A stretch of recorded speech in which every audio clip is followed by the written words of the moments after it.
Hey guys, welcome to the channel. I'm Paul the Tech Giant, and today I'm going to be unboxing, setting up and testing out this 2021 55-inch LG A1 OLED. Now, along with the A1 OLED, I also have a B1 OLED, which I will be unboxing and comparing with this A1. So if you'd like to see those videos, then please make sure you subscribe to the channel. Thanks to box.co.uk for sending over both of these TVs. And if you're looking to purchase a new TV, then please consider purchasing from Box. Now, if we take this A1 OLED, for example, if you're to purchase that from Box, you'll take advantage of a free 5-year protection plan, which is included, free delivery, they also price match, and they also have finance packages available. And finally, you will be supporting the channel. So please go and check out their link in the description. Now, as requested, and to help you guys out, I've put chapters in this video. So if at any point you're getting bored or there's a certain subject that you want to focus on, then please go and check out those chapters where you can skip to that part. Cracking on then, and as we can see, this is the LG OLED 55A1, and the A1 is new to LG's lineup for 2021, which means it is their new entry-level model. Now, the 55 indicates that this is a 55-inch model, but it also comes in a 48-inch, 65-inch and 77-inch model. Down from that, we have the Alpha 7 Gen 4 AI processor 4K, AI picture, AI sound. Next up, we have ThinQ AI home dashboard, True Cinema Experience, Dolby Vision IQ, Dolby Atmos, HDR 10 Pro, Filmmaker Mode, Netflix, Apple TV and Prime TV. Below that we have Ultimate Gameplay, Game Optimizer, ALLM, EARC, HGIG. Moving to the right of the box, and we can see new for 2021. We've got the size of this screen there once again, which turns out to be 139 centimeters for those who want to know in centimeters. Down from that, we have the energy rating, so UK and European, and both are rated at a G.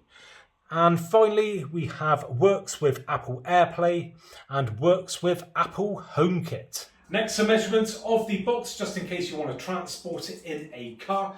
And as far as weight goes, the TV included in the box is 23.7 kilograms. So starting off then with the longest measurement first, and that comes in at 134.5 centimeters, or just under 53 inches.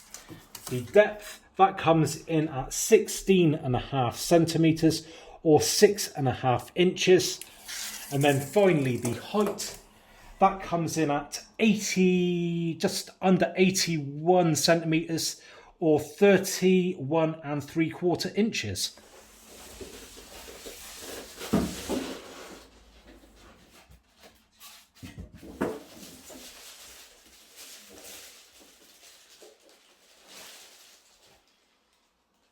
Right, let's take a look at the supplied accessories then, and we'll start off with the best one of all, and that is the Magic Remote, or should I say the new Magic Remote, because it is all redesigned. And not seen one of these before. It's like a Wii pointer, and I'll be demonstrating that in just a bit. So we've got some new shortcuts on the bottom just there. Very nice remote indeed. All plastic affair, glossy, and comes supplied with batteries. Moving on, and we've got just a little cable tidy there. Then we have a couple of feet. Now, this being the budget OLED, couple of plastic feet, which we'll be doing a separate video on fitting these, because today we will be wall mounting the TV. But yeah, the higher end models get more of a long, nice looking stand. So you know, you get what you pay for at the end of the day. And got a few screws there as well to attach those. Then we've got our energy rating things there. Some other little bits and bobs. We've got a instruction manual for the remote. Just the owner's manual there as well. Some other little bits of paperwork. And finally, we have this cover plate, which goes on the back of the TV, which says LG OLED on it. Right, looking at the back of the TV now then, and first thing to note is that the power cable is in fact fixed to the TV, which isn't good, don't like that at all. LG, sort yourself out, that ain't fair on customers. So if you want to officially change it out, you can't do that. So that is something worth noting. Next thing, you have got 4 holes here, which you can use to attach some wall mounting brackets. Down from that, you've got a single button which you can utilise to access the menus if you've maybe lost the remote or you just don't want to use the remote for whatever reason. Moving across from that, and we have a LAN cable connection, and then the HDMI 3, which is EARC or ARC. Now, the one thing that I'm sure a lot of people are going to want to know about is what is it good for? Well, these HDMIs are good for 4K 60 Hz. So something worth bearing in mind just there. Moving on then, and optical digital audio out. Headphones out. Satellite in and antenna cable in. Moving round to the side, and we have a further 2 HDMIs. And USB ins, we have 2 of those and a common interface. And once again, those 2 HDMIs will be 4K 60 Hz. Also worth noting, at the bottom of the TV is where we will mount the 2 feet, just there. And also we have where the sound comes out from the speakers. Right, next up, let's give you some more vital statistics. So I'm going to refer to the notepad here. So the weight of this TV, obviously without the box, just the TV on its own, is 18.4 kilograms. And with the stand, it is 18.7 kilograms. Now, I'm going to give you some measurements of this TV. So we're going to start off with these wall mount bracket holes. And some companies are actually listing these incorrectly. So this is why I do these, and I'll show you for myself. So we are looking at 20 centimeters there on the height, and then width is 30. So 20 by 30 just there. And then going from the bottom of the TV to the first bottom hole, we are looking at 14.5 centimeters.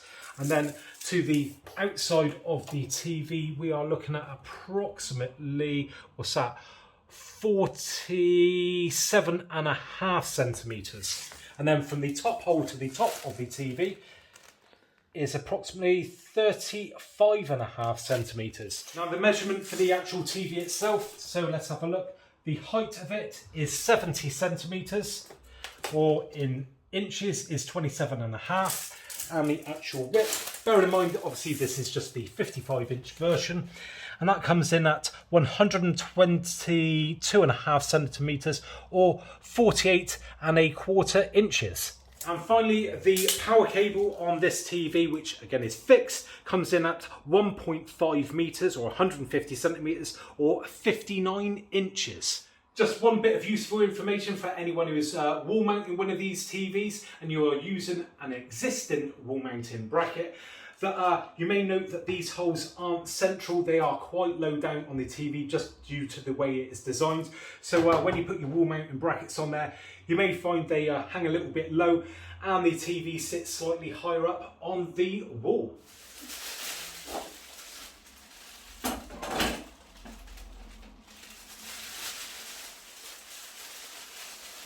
Now, as mentioned, the fixed power cable is a bit of a problem. As you can see, in our setup, it barely reaches to the other end of the TV. So my simple solution to this is a single socket extension lead. So just plug it in and hook this over around the back. And what I'm going to do, I'll put a link to this extension lead in the description, which will be in my Amazon affiliate page. And it's only a few quid from Amazon.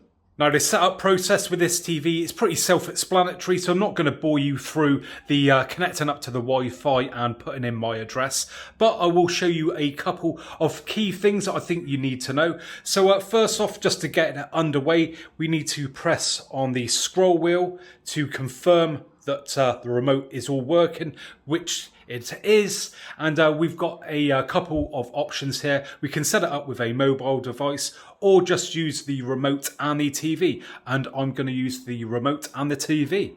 Now it's at this point, once we reach the user analysis, that you're going to want to make sure that any external boxes, such as a satellite box, that you have that switched on. And if you don't, switch it on and press retry, and hopefully the TV will then automatically detect it. Now we got asked if we are putting the TV on a stand or wall mounting it, and this is simply to adjust the sound accordingly. But don't worry if you make the wrong choice or you change it at a later date, because you can adjust this in the settings. Now we get asked about AI functions, and we've got a couple of options here. We've got AI picture and AI sound. And what I suggest is have a little fiddle around, turn them on, off, and have a listen and a look, see which you prefer.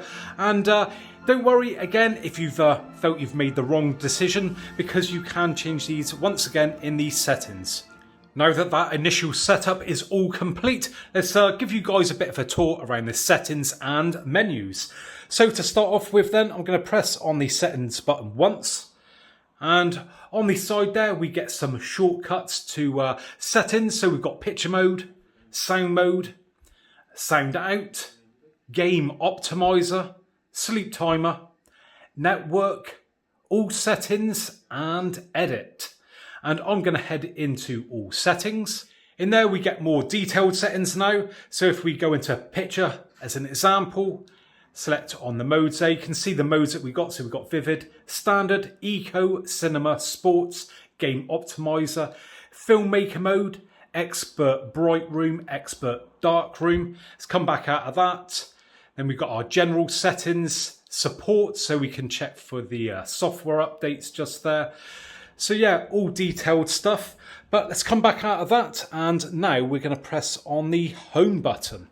As you can see, we've got a lot going on this page, and tell you what, it's a great time to give you a demonstration of the Magic Remote. So as you can see, I've got the remote there pointing at the screen, and can you see that pointer there?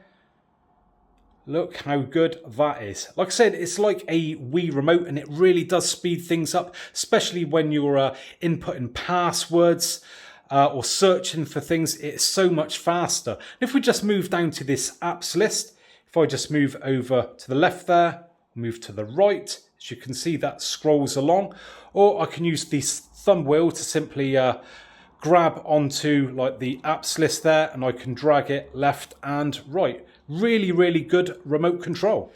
Now, I've got some good news. If you are in the UK, just look at the catch-up services that we have. So we have the BBC iPlayer, ITV Hub, Channel 4 and My5 apps. Along with those, we have some other favourites such as Disney Plus, Prime Video and Apple TV. Moving down, now we can do this by using the scroll wheel, just scrolling that up or down, or again, pushing down on the OK or scroll wheel, grabbing onto something and then just dragging up and down. And there we've got some suggestions for YouTube, BBC iPlayer, My5, so on and so forth. Now, one feature I briefly want to show you is the art gallery, and this is found on the apps list. We just click on that, and I do absolutely love this. And what this basically does is turn your TV into a piece of artwork complete with picture frame. So I'm just going to click on one of these, get it up and running. There we go. So you get some nice soothing music playing as well. Don't have to have that going if you want. You can always shut it off.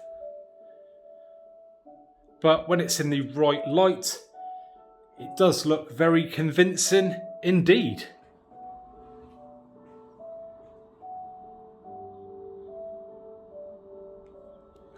Taking a look at some footage now then, and this is some of my own, just shot in 4K standard dynamic range. And if we just take a look around from different angles, and I'll tell you what, I think it's doing a very good job. So now this is the A1 being the bottom of the range. I don't think that image is too bad at all.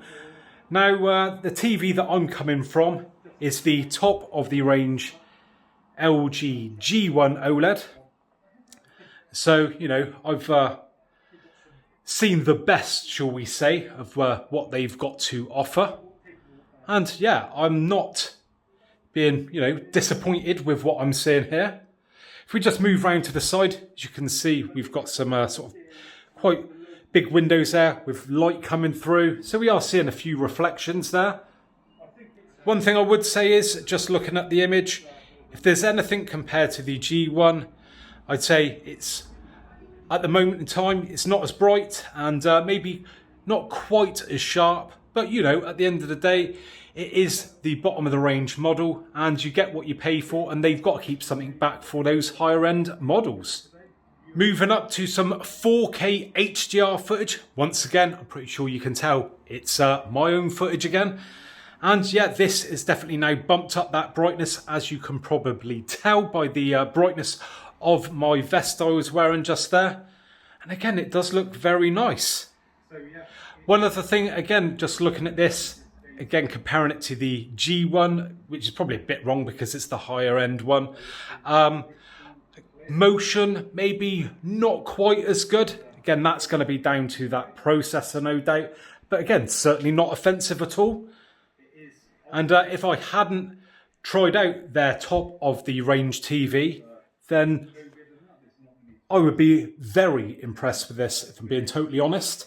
You know, if you are new to OLEDs, you're just getting into them, you're absolutely going to love this TV. I'm pretty sure of that. So yeah, very nice image indeed. One final piece of HDR footage, and as you can see, top right hand corner comes up saying HDR, which is one thing I absolutely love, that this TV actually tells you you are watching HDR content.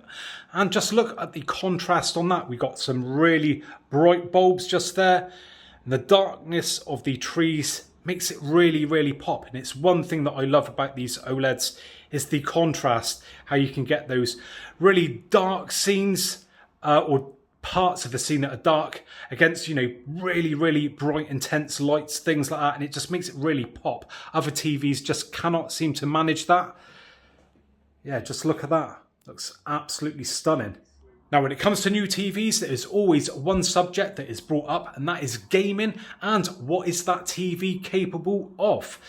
Now, what I have done, I've hooked up an Xbox Series X to this LG A1, and we're going to take a look at exactly what this TV can and cannot do. So I'm going to go to 4K TV details. And as we can see at the top of the list there, it says your TV supports 4K UHD at 60 Hz. But sadly, below that says your TV setup doesn't support 4K UHD at 120 Hz. Moving on down from that, it says your TV supports Dolby Vision for gaming at 4K 60 Hz. And again, below that, sadly, it says your TV setup doesn't support Dolby Vision for gaming at 4K 120 Hz. So hopefully that should answer some of your questions. Now, if I didn't do the same thing for the PlayStation, I'd be getting it in the neck from all the PlayStation fans. So what I've done, I've now hooked up my PlayStation 5. And again, we're going to go to video output information. And as we can see there, we've got the resolution, 4K 60 Hz.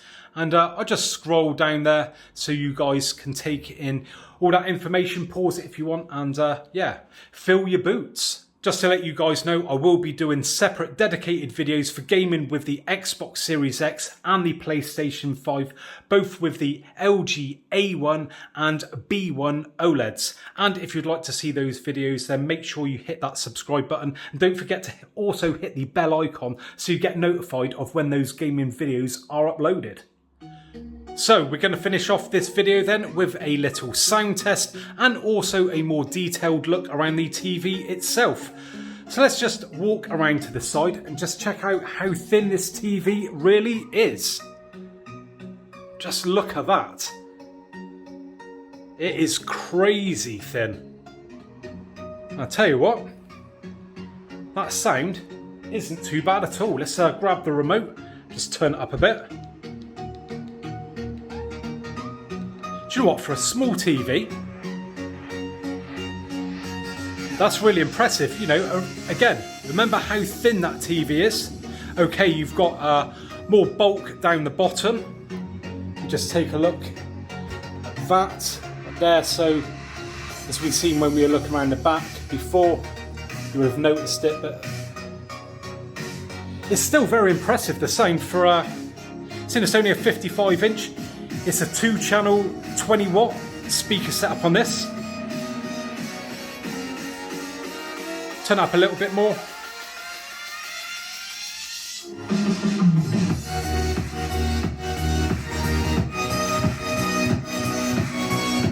So maybe not sounding so good when we get higher up.